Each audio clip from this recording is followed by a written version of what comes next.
বন্ধু বান্ধৱীসকল আহকচোন আজি মই এটা চাবোনৰ বনাম তাৰমানে চাবোনৰ এটা লিকুইড প্ৰস্তুত কৰিম মানে হাত চাত ধুবৰ কাৰণে বৰ সুবিধা আমি নিকিনাকৈও তাৰমানে এনে অতি সহজে এইবিলাক নিজে বনাই ল'ব পাৰোঁ গতিকে মই কিন্তু লওঁৱেই আপোনালোকে ধৰক যাৰ টকা পইচা আছে সেইটো বেলেগ কথা মই কিন্তু এনেকৈ পইচা বহুত ৰেহাই কৰোঁ এইটো যে দেখিছে এনেকুৱাবোৰত মই লেট্ৰিনত বা হাত ধোৱাৰ কাৰণে এনেকৈ ভৰাই মই কৰোঁ প্ৰায় 3 মাহমান যায় 10 টকা এপিচ যিকোনো চাবোন চেণ্টেড আৰু অলপ মানে চাৰ্ফ এক্সেল বা যিকোনো কাপোৰ ধোৱা চাবোনো লওঁ আৰু পাৰিলে নেমু টেঙাৰ বাকলি চাকলিও দিওঁ আজি কিন্তু একো নাই তথাপি মই এইটো চেভলন লৈছোঁ এপিচ আৰু এয়া মই চাৰ্ফ এক্সেল অকণমান লৈছোঁ এয়া মই লিকুইড এটা হাত ধোৱা চাবোন মানে প্ৰস্তুত কৰিম এয়া মই কাটি আছোঁ এনেদৰে দি মই অলপ সময় ইয়াক গলাই উতলাই ল'ম উতলাই অলপ কৰিম আৰু কৰি মানে হাত ধুব পৰা ধৰণে মই এইটো প্ৰস্তুত কৰিম তিনি যায় একো অসুবিধা নাই গতিকে এনেদৰে বনাই মই লওঁ প্ৰায় এয়া হেণ্ড ৱাছখিনি মোৰ উতলি আছে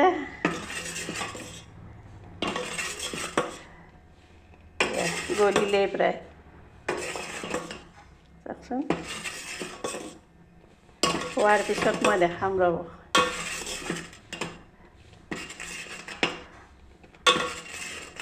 চাৰ্ফ এক্সেলো মই পূৰা এপিচ দিয়া নাই আধাৰো কম আছিলে কাপোৰ ধুই ৰৈ যোৱা কিন্তু চেভলন মই এপিচে দিলোঁ 10 টকীয়া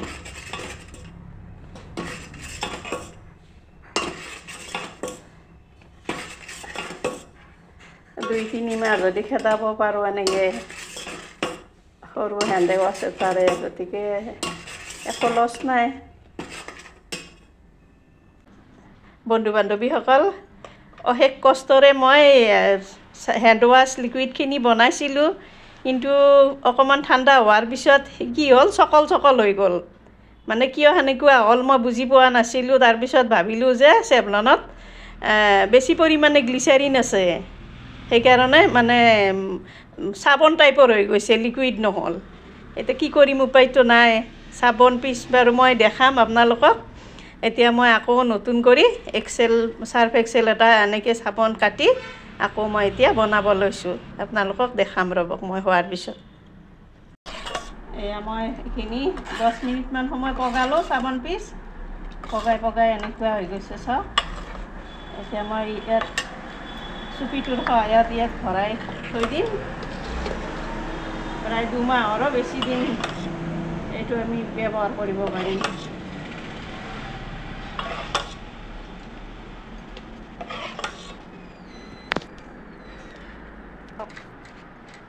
এয়া মই ইয়াত ভৰাই দিলোঁ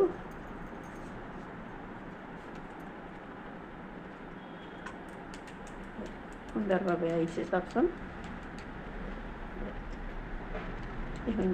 2-3 টোপ এনেদৰে ল'লে হাতখন এনেকৈ চফা হৈ গ'ল চাবোন ঘঁহি থকাৰ আৰু কোনো প্ৰয়োজন নাই আৰু ইমান দামেদি হেণ্ড ৱাছো কিনিব নালাগে 10 টকাতে 10 মিনিট সময় উতলাইছিলোঁ কি সুন্দৰ হৈ গৈছে চাওক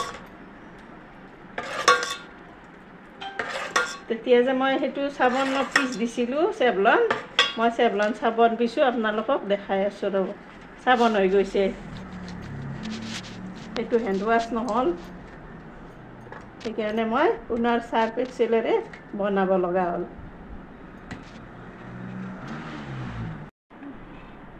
এনেদৰে মই কষ্ট কৰি সাৰ্থক হোৱা নাছিলোঁ যদিও মই চাবোন পিচ এনেদৰে কৰি নিজে সাৰ্থক হ'ব পাৰিলোঁ বুলি ভাবিছোঁ কাৰণ এইটো মানে সুন্দৰ এপিচ চাবোন হৈ গ'ল আৰু হেণ্ড ৱাছখিনিতো মই এনেকৈ বনাই দেখুৱালোৱে আপোনালোকক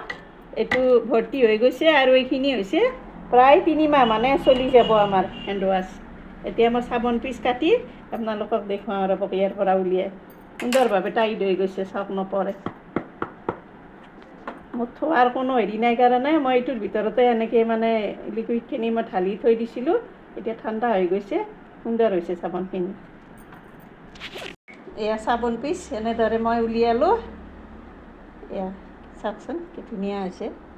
মইতো ভবাই নাছিলোঁ মই হেণ্ড ৱাছ বনাম বুলিয়ে ভাবিছিলোঁ, কিন্তু যেতিয়া মই ভৰাব লৈছোঁ তেতিয়া দেখিছোঁ চকল চকল হৈছে। মানে চেভলন চাবোন পিছৰ কাৰণে এনেকুৱা হ'ল, গ্লিচাৰিন বেছি থকাৰ বাবে ই লিকুইড নহ'ল আৰু। যি নহওক চাবোনে হৈ গ'ল, কামতে দিছে। কষ্ট কৰিলেও মই চাবোনো এপিচ পালোঁ, লগতে হেণ্ড ৱাছ বনালোঁ মই চাৰ্ফ এক্সেল চাবোন পিছৰ পৰা সুন্দৰভাৱে মই 3 মাহলৈ এনেদৰে ব্যৱহাৰ কৰিব পৰাকৈ মই অলপ বনাই ল'লোঁ। চাওক, সকলোৱে জানে যদিও মই মোৰ নিজৰ পদ্ধতিত এইখিনি কৰিলোঁ। চাব, কমেণ্ট কৰিবচোন। কিবা ভুল হৈছে যদি আপোনালোকে হেৰি কৰিব, ভাল লাগিব মোৰ।